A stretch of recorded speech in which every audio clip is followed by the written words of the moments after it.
आज मैं आपसे कोई नई बात कहने नहीं आया हूं, जो सत्य है वही दोहराने आया हूं।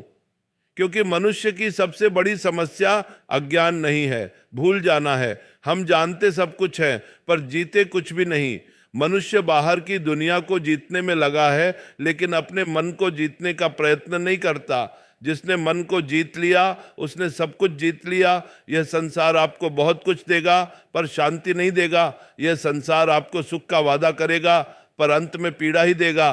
क्योंकि संसार का स्वभाव ही है छल। आप धन के पीछे भागेंगे, धन आपको बांध लेगा। आप पद के पीछे भागेंगे, पद आपको अहंकार दे देगा। आप शरीर के सुख में डूबेंगे, शरीर एक दिन आपको धोखा दे देगा। इसलिए संतों ने कहा, जो नश्वर है उससे प्रेम मत करो और जो शाश्वत है उसे कभी मत छोड़ो। भाइयों, ये शरीर मिट्टी है, ये सांस उधार है, ये जीवन क्षणभंगुर है।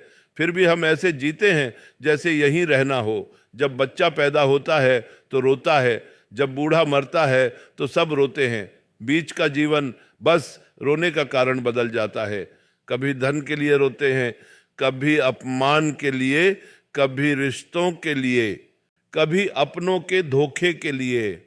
पर किसी ने यह नहीं सोचा मैं क्यों रो रहा हूं, क्योंकि हमने जीवन का लक्ष्य ही गलत चुन लिया।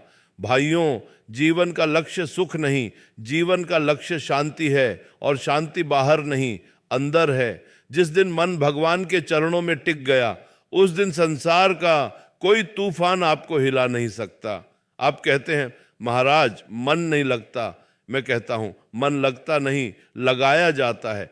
जिस प्रकार बच्चा रोता है और माँ उसे गोद में ले लेती है, उसी प्रकार जब मन रोता है तो उसे भगवान की गोद में रख दो। नाम जपो, धीरे धीरे जपो, सच्चे मन से जपो। नाम में बड़ी शक्ति है। नाम वह औषधि है जो बिना पैसे के मिलती है और बिना साइड इफेक्ट के जीवन बदल देती है।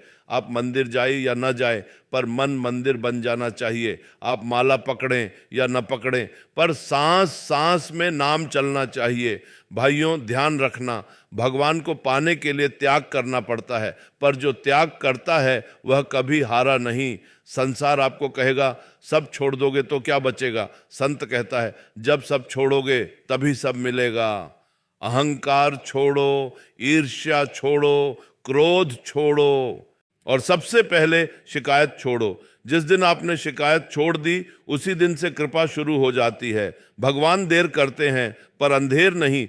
वे हमें तोड़ते नहीं, वे हमें गढ़ते हैं। आप जिस कष्ट में हो वह दंड नहीं, वह पाठ है। यदि समझ गए तो मुक्त, न समझे तो पुनः वही पाठ। इसलिए जीवन में जो भी मिले उसे प्रसाद समझो। सुख मिले धन्यवाद, दुख मिले धन्यवाद, क्योंकि दोनों ही भगवान की ओर ले जाने वाले रास्ते हैं। अंत में बस इतना ही कहूँगा, बहुत दौड़ ली बाहर, अब थोड़ा भीतर चलो, थोड़ा मौन रखो, थोड़ा नाम जपो, थोड़ा झुको। जिस दिन मन झुक गया उस दिन प्रभु प्रकट हो जाते हैं। भगवान आप सबको सद्बुद्धि दें, सद्भाव दें और अपने चरणों में स्थान दें। राधे राधे। जय श्री कृष्ण।